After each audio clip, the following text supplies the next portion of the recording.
in John in chapter 9 this morning.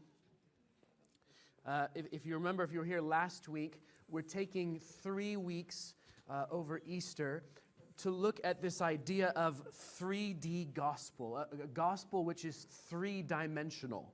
And the 3 dimensions of the gospel that we're looking at are the 3 what we call cultural worldviews or cultural value systems.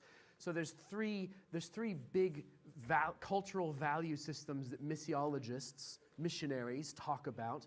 The first we looked at last week is this idea of guilt and innocence. Guilt, innocence.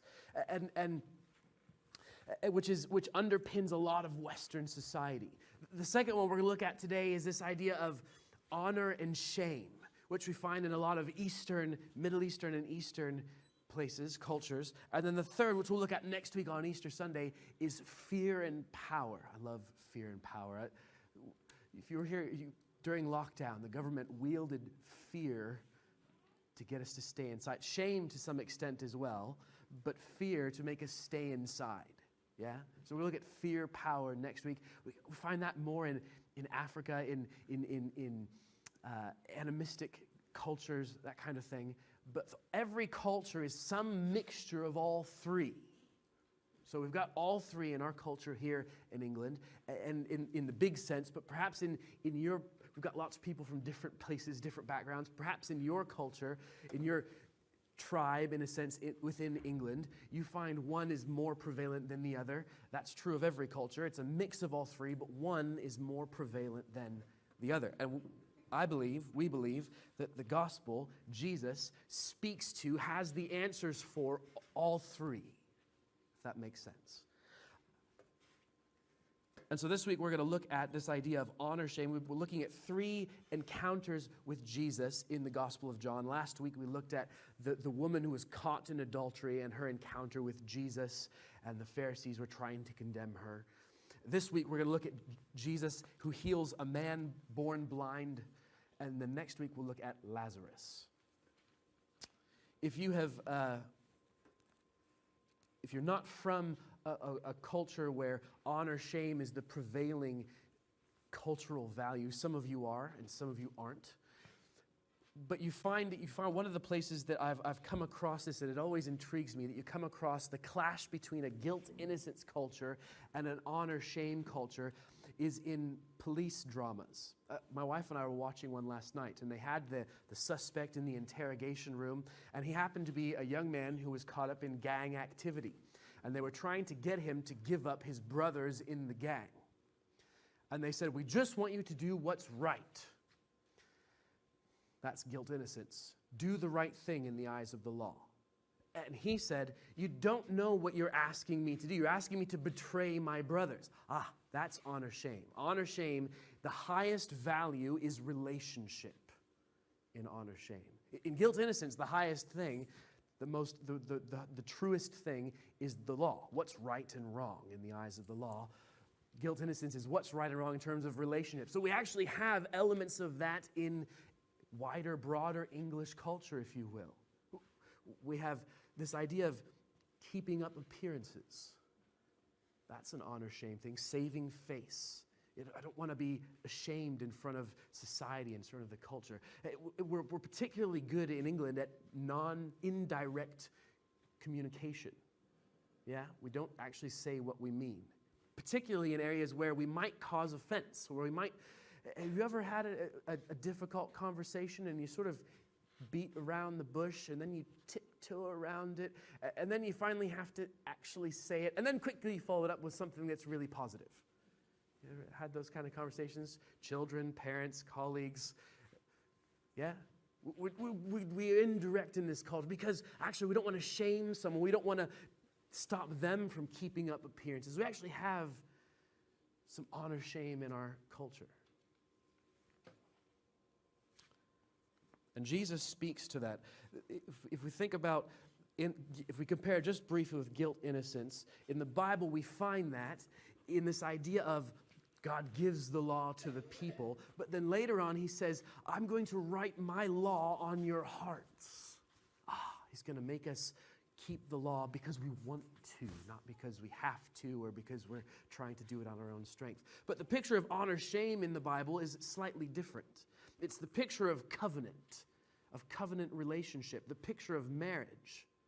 And so remember last week we said that sin is anything that cuts us off, that keeps us apart from the life of God, from Ephesians chapter 4. Anything that separates us from the life of God. And so in a guilt-innocence context, not keeping God's law, transgressing his law, separates us from his life. But actually in a marriage context, it's betrayal that keeps us in the covenant picture of us and God. It's betrayal that cuts us off from relationship with him. So the picture of honor, shame in the Bible is the spouse who has committed adultery and has shamed her husband. That's the picture. Yeah, she broke the law, but actually the worst thing is she betrayed the marriage. Yeah, that's the picture. Israel is presented as the wife. God is the husband in this covenant picture in the Old Testament. And we get that in the New Testament. The church, the people of God, are the bride, and Jesus is going to come for his bride.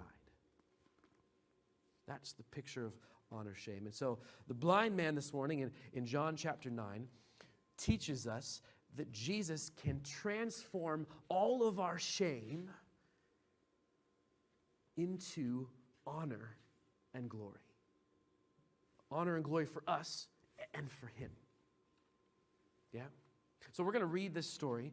It's 41 verses. We're going to read the whole thing. Can I have 4 people who would be willing to read 10 verses each? Last one can read 11. Anybody? 10 verses? David? Was that a, if I have to, or was it a, yes, please, pick me, sir? Okay. So David's going to read verses 1 through 10. Someone else to read verses 11 through 20. Paul, 11 through 21. Cephas, the next 10. And last person? Anyone else? We got 3 men. How about a lady? Jamina. Good for you. Okay. David, would you start? As he went along, he saw a blind man from birth. His disciples asked him, "Rabbi, who sinned, this man or his parents, that he was born blind?" "Neither this man nor his parents sinned," said Jesus. "For this happened so that the work of God might be displayed in his life. As long as it is day, we must do the work of him who sent me. Night is coming when no one can work. While I am in the world, I am the light of the world." Having said this, he spat on the ground, made some mud with the saliva, and put it on the man's eyes. "Go," he told him, "wash in the pool of Siloam." This word means sent. So the man went and washed and came home seeing. His neighbors and those who had formerly seen him begging asked, "Isn't this the same man who used to sit and beg?" Some claimed that he was.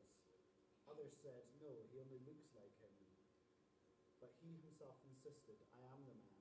"How then were your eyes opened?" they demanded. He replied, "The man they called Jesus made some mud and put it on my eyes. He told me to go to Siloam and wash. So I went and washed, and then I could see." "Where is this man?" they asked him. "I don't know," he said. They brought to the Pharisees the man who had been blind. Now the day on which Jesus had made the mud and opened the man's eyes was a Sabbath. Therefore the Pharisees also asked him how he had received his sight. "He put mud on my eyes," the man replied, "and I washed, and now I see." Some of the Pharisees said, "This man is not from God, for he does not keep the Sabbath." But others asked, "How can a sinner perform such signs?" So they were divided. Then they turned again to the blind man. "What have you to say about him? It was your eyes he opened." The man replied, "He is a prophet."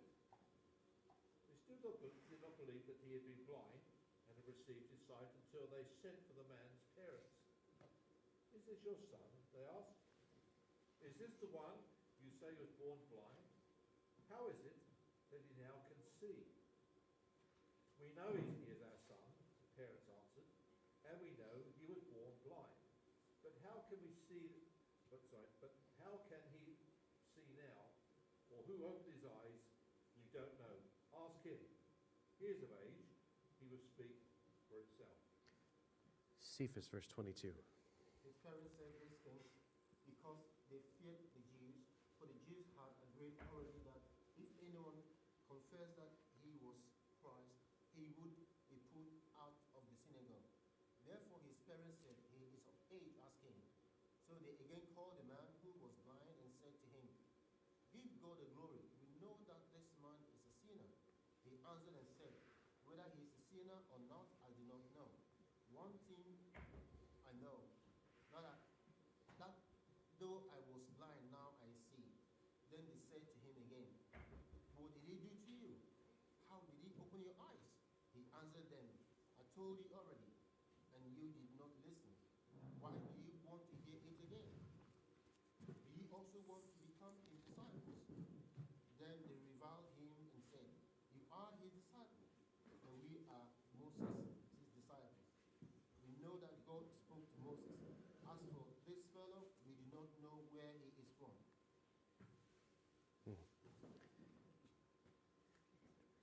Why, that's very strange, the man replied. He healed my eyes, and yet you don't know where he comes from?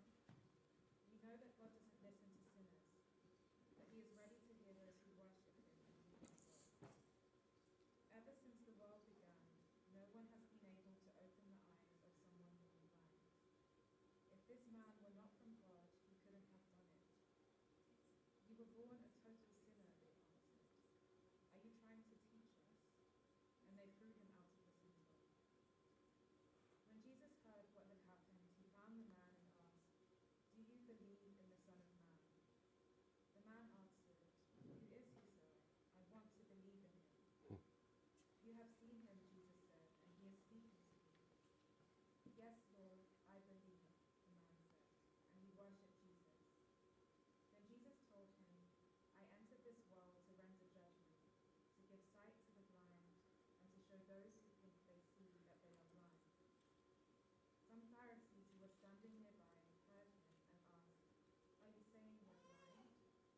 If you were blind, you wouldn't be guilty, Jesus replied. But you remain guilty because you claim you can see. Thank you.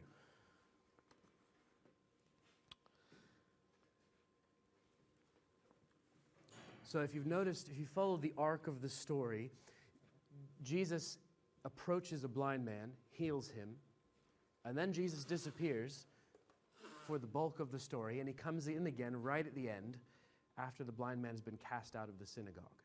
So the bulk of the story is about what happens to the blind man and the discussion about is he the blind man? Did Jesus actually heal him? Who is Jesus? And we're going to look through those things. So if you look at the outline I gave you, we're just going to kind of walk through the story briefly. The first 7 verses, this idea of there's a man born blind. And I love, last week in chapter 8, if you remember, my dad picked out chapter 7, not chapter 8. Chapter 8. It was chapter 8. No, you're talking about Luke. It was Luke. I'm sorry, I'm all over the place. It was Luke 7. And if you remember, the woman of ill repute was eating. She came in to anoint Jesus' feet while Jesus was eating in Simon the Pharisee's house. And there's this one verse where it says, Jesus looked at the woman but was talking to Simon. And this is a sort of a similar thing where it says, as Jesus passed by, he saw a man blind from birth, and his disciples said. So the disciples noticed Jesus noticing the blind man. Yeah? And they say to him, they ask him this question, Rabbi, who sinned, this man or his parents? Now, the first thing you have to understand is that blindness, sickness, physical illness in an honor-shame culture is a shameful thing. It's a sign that other things are not right. I won't go too much more into depth at this point. And so they're looking at this guy. He's separated out from society. He's blind. He has to sit. He's not normal in that sense. He doesn't fit in with the group. And so something's wrong. He has shame, a certain amount of shame. Well, where did that shame come from? But he's blind, sent from birth. So is his shame because of something he did in the womb? Or is it something his parents did? The obvious conclusion. Those nearest to him. That's the question. That's the common understanding. If you have a physical ailment in this time, sometimes in our day as well, if you have something wrong with you, well, you must have done something wrong and God is punishing you for it. Have you ever heard that before? I've heard that before. Oh, God must be punishing me for that wrong thing I did. Makes God sound awfully vindictive, like he's easily offended. And the reality is, God is offended, but not in that way. And Jesus answers their question, and doesn't really answer it in verse 3. It wasn't that this man sinned or his parents. In other words, the scope of your question, was it this man or his parents, is way too small. Sin is way bigger than that. It encompasses not just one person, it encompasses the whole human race. That's why Jesus says, I'm the light of the world. It encompasses the whole human race. You see, the whole human race shamed God in Adam when Adam said, no, I want my way. I'm going to eat. I want to know Adam and Eve together. And the whole human race offended God and shamed him. And now we brought shame on ourselves. And Jesus says, this isn't just about one man or his parents or one thing they might have done or not done. And this is way bigger. Sin involves the whole human race. Sin involves the whole human race, says Jesus. And Jesus says in verse 3 and verse 4, if you look, he says, it's not that this man sinned or his parents, but that the works of God might be displayed in him. That's why I've come. What Jesus is saying is, it's not a question of sin. Actually, sin is way bigger than you think. And actually, I'm going to take sin and I'm going to turn it to glory. The works of God are going to be displayed in this man. I'm going to take shame and turn it to honor. And we actually see that play out as the man gets caught in the middle of this ongoing thing between the Pharisees and Jesus, and his journey of understanding who Jesus is, and he gets to have honor in regards to Jesus. Jesus says, I am the light of the world, and I'm going to work the works of the one who sent me. We need to just think very briefly. If we turn back to John in chapter 3, we're going to stay in John today as much as we can. John in chapter 3 and verse 19. This idea, John is one of those gospels that has this light and dark theme running through it the whole time. And Jesus says that he is the light of the world, which means that the world is in darkness if it needs light. And so John says in chapter 3 and verse 19, here's what Jesus says. This is the judgment. The light has come into the world. And people loved the darkness rather than the light because their works were evil. They love the darkness because the darkness hides their evil works. Remember, Jesus said he came into the world that the works of God might be displayed in the man's life. In verse 20, he continues, For everyone who does wicked things hates the light and does not come into it, lest his works should be exposed. But whoever does what is true comes to the light, so that it may be clearly seen. You see, what shame does is it makes us want to hide. It doesn't want to be exposed. Have you ever felt that in your life? You didn't want to be exposed. You were trying to hide. Maybe it was from society around you, from family, from colleagues. You've had that, I want to hide. Maybe it was from God himself. You felt unworthy. You felt, I've done something wrong. I am wrong, and you're trying to hide. It's the shame. That's sin. It might be a result of something you've done. It might just be the result of the sin that has infected everything. all of creation. You want to hide. It's what shame does. And Jesus says, I am the light of the world. And I'm going to work the works of the Father who sent me in this man's life. And actually, in anyone who comes to me. Jesus is the one who removes shame and restores honor. And so, he does that in an immediate sense by healing the man of his blindness. He spits in the mud, and we could talk about the symbolism, we won't this morning. He spits in the mud, and he makes mud, and he puts it on the man's eyes, and he says, go to the pool of Siloam and wash your eyes. And the man obeyed, and he went and he was healed. And he came back to where he had been sitting. I don't know if he sat in front of his house, it doesn't tell us. He came back to where he'd been sitting, and you remember, he was blind before. So what has he experienced of Jesus? Has he seen Jesus? No. He's heard his voice. That's it. He's heard his voice. He's felt the touch of his hands on his eyes. But he hasn't seen him. And so he comes back in verses 8 through 12. And neighbors, he's a new man.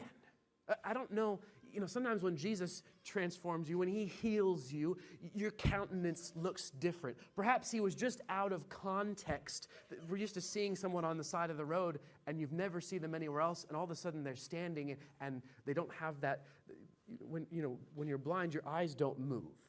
You just look straight ahead. We're reading the story of Helen Keller with my children, and it talked about that. Yeah?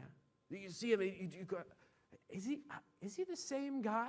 I can't tell. The neighbors don't recognize him. Is this the same person? And some say, yeah, it is. And some say, nah, he just looks like him. That's not the same guy. And he goes, I am the man. It's me. I'm the one who was healed.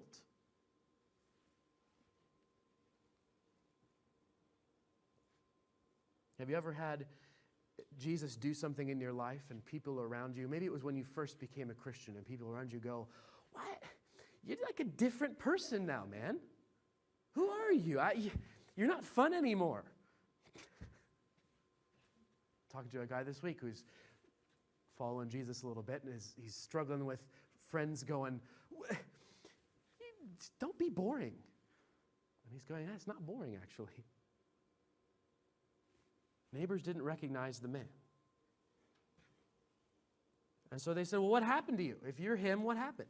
And he says, he came along, and he ordered me to go obey, and he healed me. Who? Who's the guy? Oh, it's the man they call Jesus. Remember, he's never seen it. What he has heard is the crowds coming by saying, Jesus, Jesus. The man they call Jesus. That's all he knows. Doesn't know what he looks like. Doesn't know who he is.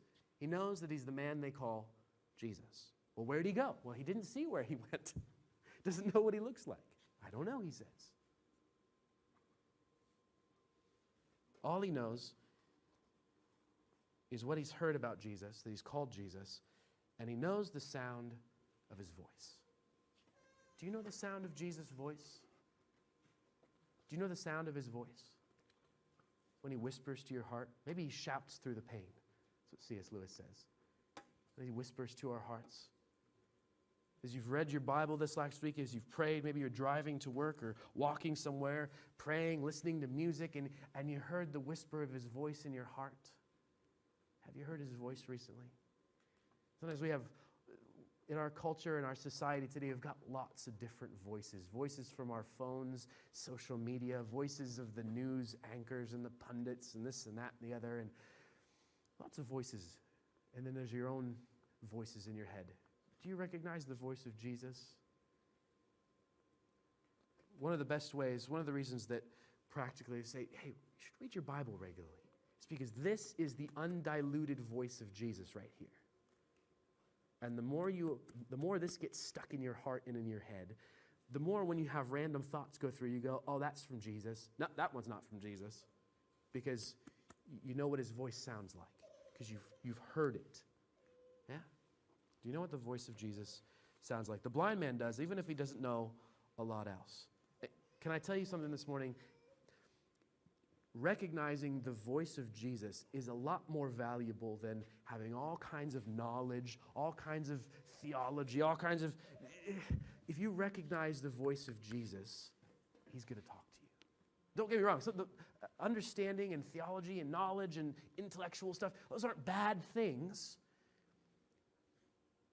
But recognizing the voice of Jesus is so important.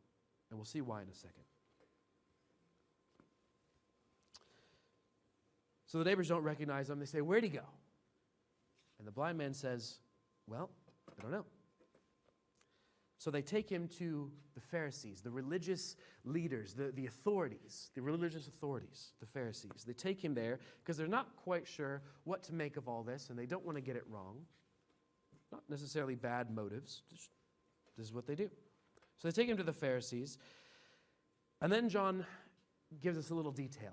Now, it was the Sabbath when Jesus had healed the man born blind. If you know anything about Jesus and his conflict with the Pharisees, he loves to, I don't know why, but he loves to heal on the Sabbath. He loves to just poke them in the eye by doing stuff they think is not good on the Sabbath.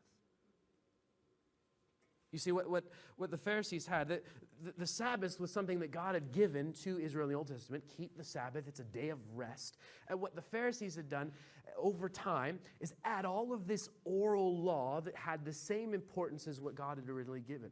And they'd added all this, well, what does it mean to rest? We have to define rest. And what does it mean to work? Well, how much work is work on the Sabbath? Because you can't do nothing, but we shouldn't work. And so you can't take more than a little drop of honey for your tea, and you can't pick up more than a toothpick, and you can't all of these laws. And all of a sudden, remember, God gave the Sabbath so that we could rest and focus on Him. All of a sudden, we're so going, I can't do this, and I can't do that, and I can't do that, and our eyes are down here instead of resting and looking at God. And Jesus comes along and starts to go, none of that's the Sabbath. The Sabbath is about rest. And actually, I'm the Lord of the Sabbath, says Jesus. So he loves to poke the Pharisees in the eye over the Sabbath. John signals that here in verse 14. And it gives us that little sense of, okay. And so the people take the blind man to the Pharisees, and the Pharisees say, well, he healed on the Sabbath, according to their rules. So he can't be a good man. He must be a sinner.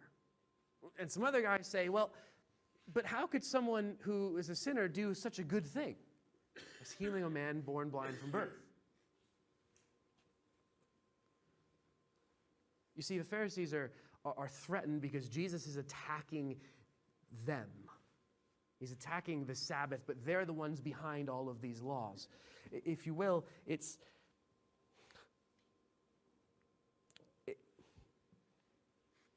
them or Jesus.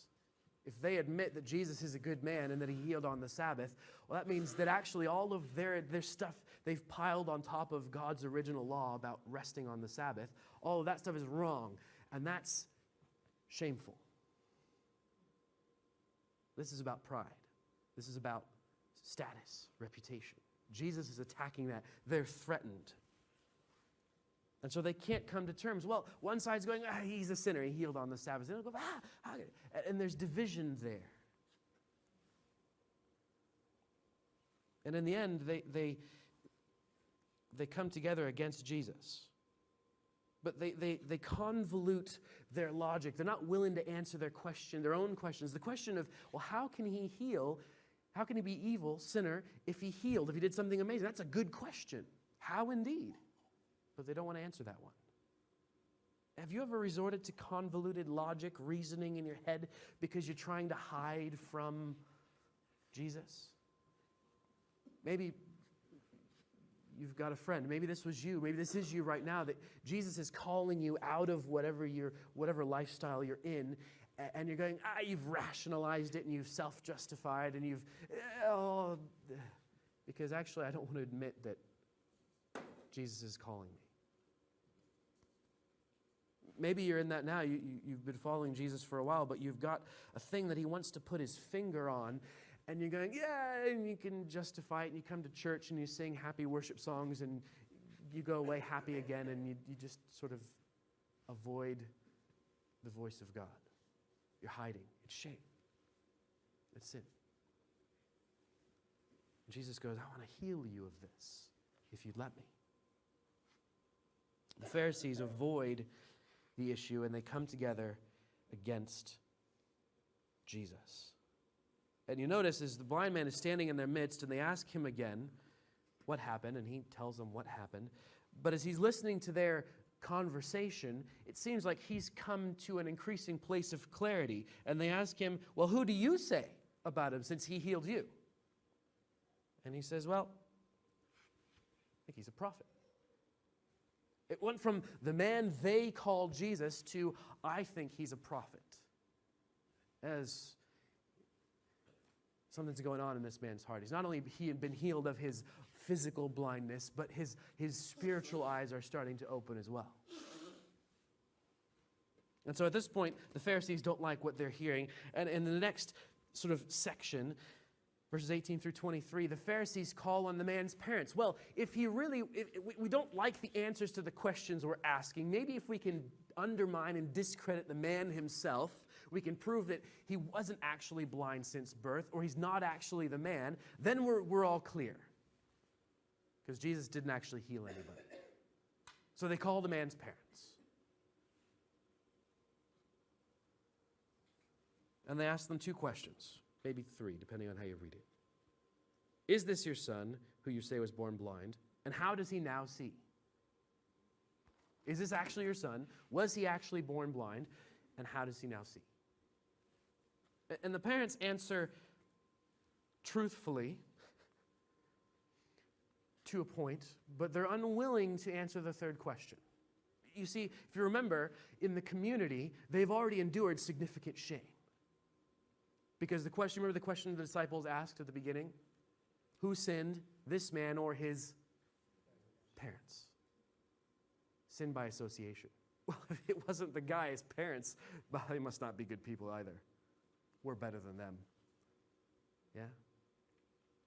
So they've already endured sin because of their son in the community.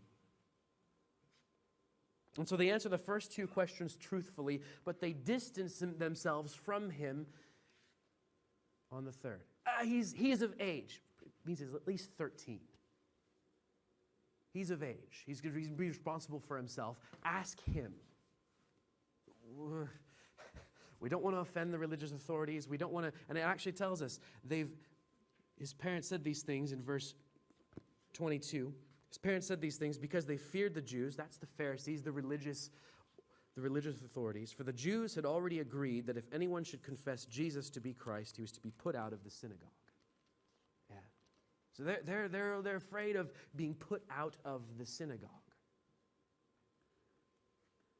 So they distance themselves from their son. Have you ever been ashamed to be associated with Jesus? Yeah. I can remember in university one time, friends asked me to come play music with them on a Sunday. And I couldn't because I was leading worship at church. And I said, I can't make it. And they said, well, why not? It was a perfect opportunity. And instead, I can't remember what else I said, but I made up an excuse about, I'm playing with this other music group. I didn't feel like trying to answer questions about Jesus and this, that, and the other. I was ashamed. I hid from it. Paul says in Romans chapter 1, he says, I am not ashamed of the gospel, for it is the power for salvation, unto salvation for all who believe, for the Jew first and then for the Gentile. It's the power of salvation. We don't need to be ashamed of Jesus. And so we get to the big moment. Verses 24 through 34. And the Pharisees call the man a second time. They haven't got the answers they wanted from the parents. They call the man a second time, and they say, give glory to God. We know that this man is blind, or a sinner, sorry. In other words, give glory to God is like it's them putting him under oath. Tell the truth. We know this man is a sinner. In other words, tell the truth, toe the company line, avoid getting kicked out of the synagogue, do what we want, and everything will be okay for you and your parents. That's what that's saying. Give glory to God. We know that this man is a sinner. That's what you need to get to. And you're under oath now, so don't lie. And the blind man, remember, his spiritual eyes have been opening. The man they call Jesus, I think he's a prophet. And now he starts to break, he makes his choice, as it were, and he breaks all the rules. He breaks all the rules. In verse 24, he indirectly, still trying to be nice, he indirectly refuses to answer their question. Whether he's a sinner or not, I don't know. But this I do know, that though I was blind, now I see. He keeps sticking to that. I was blind, and now I see. He changed something in my life. We say this often, but your testimony, what Jesus has done in your life, is the single most powerful thing you have. I've seen him work in my life. He saved me. I was down here. I was blind. I was on the bottom of society. I was counted unworthy. I didn't think I had any worth either. And he came along and he touched my life. Have you been there? Have you been there? Andrew said last week, and it was a good point, that sometimes if you come from a good family, if you come from a Christian family, sometimes you don't realize how unworthy you actually were. Yeah? And you need to realize. I remember the day I realized the depth of the sin in my own life. That I was perfectly capable of doing all the stuff my friends were doing at school. Given the right circumstances, given the right set of choices, given the right family, that could be me. And worse. I was blind, but now I see. He changed my life. He took me from shame to honor. So he sticks to his guns. He refuses to answer. And then we find that this blind man has a bit of a sense of humor. A little bit of a sardonic one. He starts to mock them. I told you already, he says. I told you already, and you would not listen. Why do you want to hear it again? Do you also want to become his disciples? Just poking the bear a little bit. Seriously? I told you this last time. I'm not going to say anything different. Do you want to become his disciple? Are you trying to figure out how to follow him now? Ooh. Talk about a poke in the eye. And they reviled him. You know what's interesting about honor-shame culture is that one of the things to restore your honor when you've been shamed, you have to get aggressive.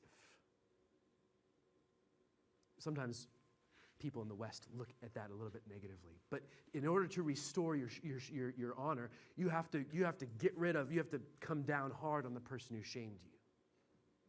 The Pharisees are trying to restore their own honor. They've just been shamed by the blind man. Do you want to become his disciples? And they revile him. We are disciples of Moses. You're this man's disciple? We don't know who he is. And they revile him.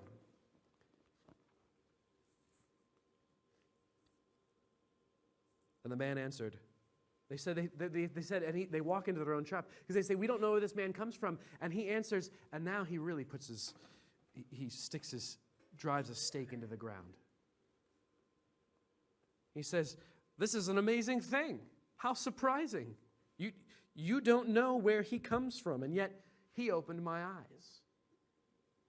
You see, in the Old Testament, one of the predictors of what would happen, the signs of the Messiah, is that he would make the blind see. There's very few times in the Old Testament when someone blind made to see, and never someone born blind. And so that's what he says. Never since the world began has it been heard that anyone opened the eyes of a man born blind.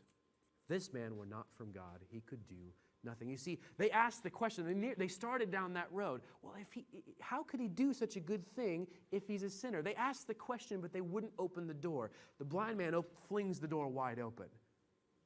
And he goes, no, there's something about this guy. If he were not from God, he could do nothing. In other words, he is from God.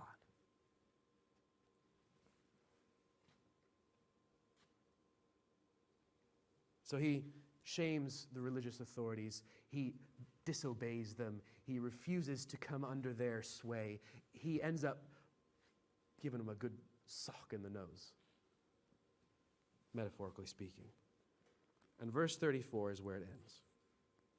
They answered them, "You were born in utter sin." That's where the disciples came from. The disciples' question came from. Who sinned, this man or his parents? You were born in utter sin. And you would teach us. And they cast him out. And this is where I want to end. Because here's the point. Sin ultimately demands separation. That's what shame, if you know honor shame culture, you've heard of honor killings? Yeah. This is the end of shame. When you've been shamed, you have to get rid of that shame at all cost, even removing the shamed person. Yeah? That's where honor killing comes from. The man is cast out of the synagogue. He's shamed the synagogue. In order for them to restore their honor, he has to be cast out, which also in that culture means cast out of society, cast out of... They're trying to remove the stain from their midst, if you will. But friends, that's the plight of humanity. That's the sense in which humanity has offended God. We betrayed him, which ultimately demands an honor killing. Death is the final way of removing shame. And that's what we celebrate on Good Friday, is that Jesus stepped in and said, I will die that death for humanity. In order to restore them to honor, in order to restore glory to God, Jesus steps in. And again, he steps in here. He hears that the man has been born blind, and he comes up and he says, do you believe in the Son of Man? In other words, do you believe that I am the Messiah? Do you believe in the Messiah? He hasn't said I yet. Remember, the man still hasn't seen him. All this time, he hasn't seen Jesus, which is why he says, who is he, that I may believe in him? And Jesus says, it's me. Jesus rarely reveals to people that he is the Messiah, but he does so here. Because Jesus is the only one who can restore honor, who can restore your worth in that sense, who can restore the glory of humanity. Seeking glory and honor from other humans, you can't do it. That's what Jesus says to the Pharisees back in John chapter 5. He says, you seek glory from one another rather than the glory that only God can give. And so the great truth of this story is that we seek the honor that only Jesus can give. We seek to know him personally, even at the expense of our own shame in the world's eyes. Because Jesus' honor lasts forever. The world's shame ends when this world ends.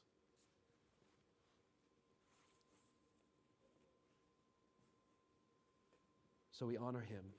He removes sin's offense. He removes all our shame. As we close, two thoughts.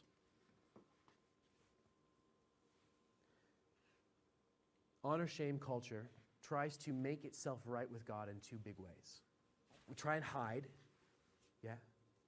We try and hide. We avoid or ignore God. We try and keep up appearances before people. Everything's just fine. I've got my Sunday smile on. We avoid God's people even because I'm not good enough yet to be amongst them. There's that shame. Can I encourage you, if the Lord's knocking on your heart this morning about something, don't avoid him. Don't hide from him. Don't hide from his people. even when you're not okay, even when there's sin in your life. Come. Let him heal you. Let him shine light into that. We hide and we self-honor. Yeah? We self-honor. Sometimes we try and self-honor through our family. My children's education. They're properly behaved, well educated. I get personal honor when my kids look good. Any parents feel that? Yeah? Sometimes from my own job, my own career, I've achieved lots of things. I've got good reputation. I'm known in the community. I drive the right car. I have a nice house. I wear the right clothes. It's all external stuff, but we gain honor from that. We try and replace the honor that we can't get from God because of our sin, and we try and self-honor.